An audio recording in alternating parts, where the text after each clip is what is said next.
नमस्कार, news nation के digital live में बहुत स्वागत है आपका। आपके साथ मैं हूं रंजना सिंह राठौर। आई लव मोहम्मद, इन दिनों इस फ्रेज को आप हर न्यूज़पेपर में पढ़ रहे होंगे या हर टीवी चैनल पर आप इसको देख और सुन रहे होंगे। वो इसलिए भी क्योंकि इसको लेकर भारी बवाल देश भर में मचा हुआ है। जो बरेली से शुरू होकर देश के अलग अलग राज्यों में इसको लेकर प्रदर्शन देखने को मिल रहे हैं। लेकिन हाल ही में बरेली में आई लव मोहम्मद के नारों के साथ जो प्रदर्शन हुआ, अब जिस तरीके की स्थिति बनी, उसके बाद प्रतिक्रियाओं का दौर शुरू हो गया है। अब इसी को लेकर एआईएमआईएम चीफ असदुद्दीन ओवैसी ने एक प्रतिक्रिया दी। उन्होंने बड़ा बयान दिया। हैदराबाद में जनसभा को संबोधित करते हुए उन्होंने कहा कि इस देश में आई लव मोहम्मद बोलना गुनाह है, लेकिन अगर आप आई लव मोदी बोलते हैं तो वो गुनाह नहीं है। उनका ये कहना है कि जब आप आई लव मोदी बोलते हैं तो मोदी जी खुश होते हैं, न्यूज चैनल्स खुश होते हैं। ये बड़ा आरोप उन्होंने लगाया और साथ ही उन्होंने ये भी कहा कि मैं मुस्लिम हूं और मेरा वजूद मोहम्मद से है और मुझे आई लव मोहम्मद बोलने में कोई गुरेज नहीं है।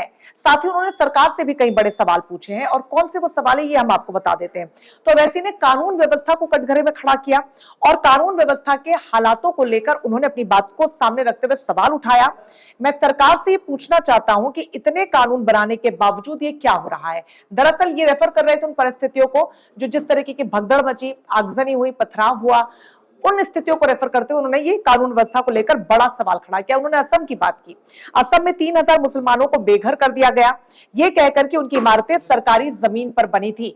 वो इस तरीके से अपनी बात को सामने रख रहे थे कि कैसे देश में एक विशेष समुदाय को, मुस्लिम वर्ग को खासतौर पर कैसे टारगेट किया जा रहा है।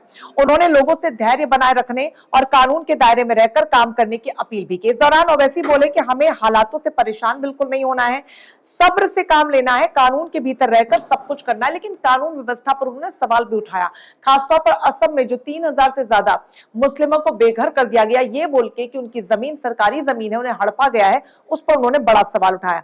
उन्होंने कहा कि जब आप कानून के भीतर काम करते हैं तो समझ जाएंगे कि कानून तो एक मकड़ी का जाला है और कुछ भी नहीं है।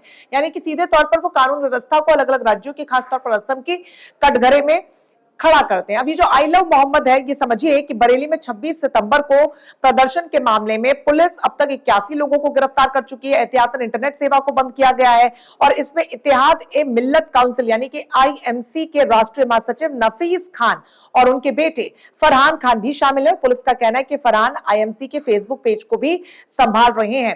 आई लव मोहम्मद का जो फेज है, जिसको पोस्टर्स विवाद से भी जोड़ा जा रहा है कि उसके पोस्टर्स लेकर लोग निकल रहे हैं। दरअसल जुमे की नमाज के बाद जो मौलाना तौकीर रजा का भी बयान उस पर सामने आया और उसने उस हिंसा को और ज्यादा भड़का दिया, प्रदर्शन को और ज्यादा बढ़ा दिया, जिसके बाद से ये मामला तूल पकड़ता हुआ नजर आ रहा है। चूंकि असदुद्दीन ओवैसी का ये बड़ा बयान सामने आया है जहां पर उन्होंने कहा कि आई लव मोहम्मद बोलने में मुझे गुरेज नहीं है, लेकिन ये देश एक ऐसी जगह है जहां पर आप आई लव मोदी बोलिएगा तो सब कुछ ठीक है, लेकिन आई लव मोहम्मद बोलेंगे तो सब कुछ खराब हो जाएगा, आप पर सवाल उठेंगे और हो सकता है कि आपको जेल में भी डाल दिया जाए। तो वही कानून व्यवस्था को लेकर भी उन्होंने सवाल खड़ा किया। जैसा कि हमने जिक्र किया कि असम में जिस तरीके से मुस्लिमों को बेघर कर दिया गया, उस पर भी उन्होंने बड़ा सवाल खड़ा किया और साथ ही कहा कि कानून व्यवस्था एक मकड़ी का जाल है। असदुद्दीन ओवैसी के इस बयान पर आपकी क्या राय है, हमें कमेंट में जरूर बताइएगा।